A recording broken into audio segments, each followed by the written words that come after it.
What's up, guys? I'm with my roommate Matt, who's a wine rep, so I've been deciding what to do with a video for this week, so we decided, since he's a wine rep, we could get drunk. We'll just drink. We'll just drink.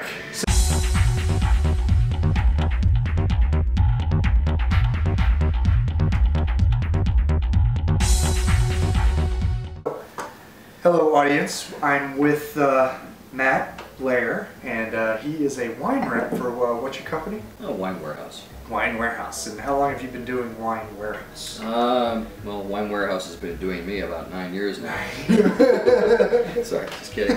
Anyway, it's been a long day today. We had a beer seminar, and it's a rough life for him. He has to drink alcohol all day. We were drinking early this morning too, yeah. so I guess this is drinking a at continuation. 9 o'clock is still tough. Yeah, you know, it's No. I know. We'll figure out a name for this, whatever we're doing here in the future or whatnot. But well, today actually we're drinking a wine. What are we drinking? From Donati Vineyards. They're in Piscines area, which is actually 27 miles east of Monterey Bay. So not a lot of people have heard of that area.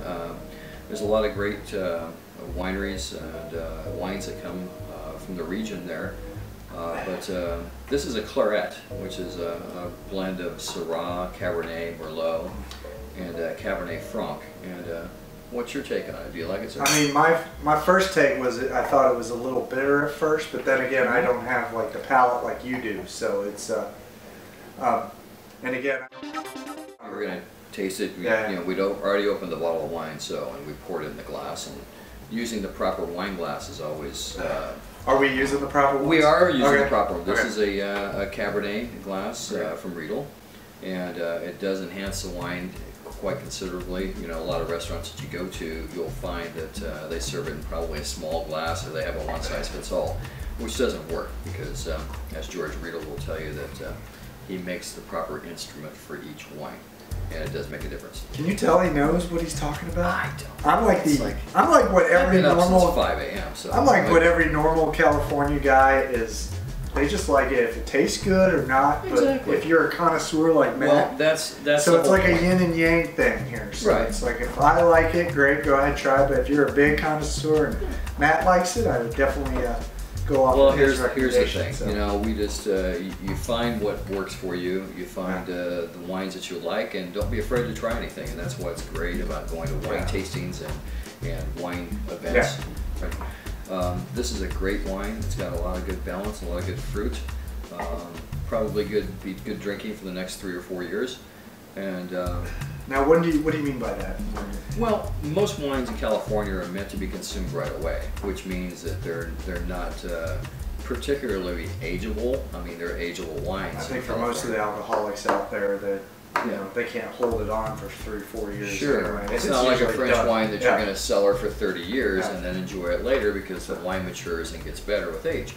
These wines are meant to be drunk right away, consumed right away, because that's the palate of California, and for a lot of people, that's what they look for. They want instant gratification.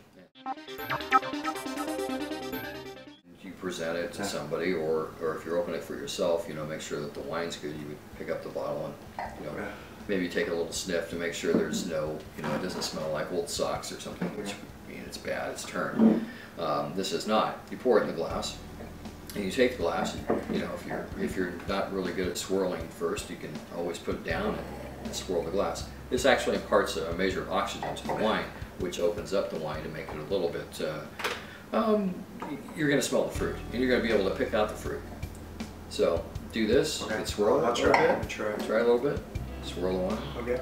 And then put your nose in the glass, and you want to put your nose into the glass, which means you put it on the outside edge. And breathe deeply. And you're going to pick out, you'll get some alcohol, of course, but you're going to be able to pick out fruit in the wine. So I get some blueberries. You really smell that? Maybe it's my blackness. Blueberry, violet, a little hint of chocolate. Okay, I can smell the violet. I don't smell the blueberry. That's interesting. It must be because of all the years you've been doing this game. When you try different things, and what I tell people too, if you really want to learn, is to participate in what's called a descriptor seminar. And what that entails is you have a set out on the table with a measure of spices. And what you do is you go up and you smell each one. So no wine's open at that point, and you're just smelling different smells. You know, lemon, thyme, leather, tobacco, and chocolate. And then you'll go back to the wine. And then for the first few minutes, you'll actually have it in your glass. Usually it's done blind, which means that you don't know what the wine is, so it's more fun to kind of guess at what it is. So when you get really geeky on this, I mean, guys like to do that. So anyway, so what you do is then you would go back to your wine, and you would try and find some of the spices that you just tried a few minutes ago in your wine, which is good. Once you've smelled something, you always lock it in your brain. It stays there forever. So you'll be able to pick out different wines, or Chardonnay perhaps, or a Sauvignon Blanc, or even Champagne. You're going to be able to get different qualities, and you're going, oh, I recognize that. What is that? You know, if you've smelled something before, you might find it in the wine. And it's very subjective. What you find in the wine is going to be completely different than what I'm finding in the wine. The most important part is drinking. Fun. Exactly. Having fun. And you know, my big thing is, like, if you're drinking, make sure you're with some good people. And, absolutely. You know, so that was my thing. You know, I'm a social drinker, so it's like, this might be for your business or whatnot. You know, you got to sell it to the restaurants and say, hey, push it. But if it tastes good, they're going to buy it. You know, simple as that. You absolutely. Know, if customers want it, they want to buy it. More people try it. You know. For me, I mean, I'm going off of just purely just taste and what I'm used to and all that stuff. I tend to be more of a cab drinker. You know, Cabernet Sauvignon. And but this has a very, like, almost bitter initial taste, but then it smooths out and then it just kind of falls off as far as the aftertaste. Is that kind of, I mean... Yeah, I mean, there's a little bit of... It's not like a full, what I would taste as a full body wine, you know. It's very tasty, don't get me wrong. I can probably kill 3 bottles of this, you know, but... But anyway, I think it's whatever you really enjoy. And wine's meant to be fun. It's meant to be enjoyed with family and friends, as we say. And the more you delve into it, the more you're going to really enjoy it. And it's not just something to pound down, you know, like a cocktail or a beer or something like that. Thanks for watching. Cheers. Cheers. Again.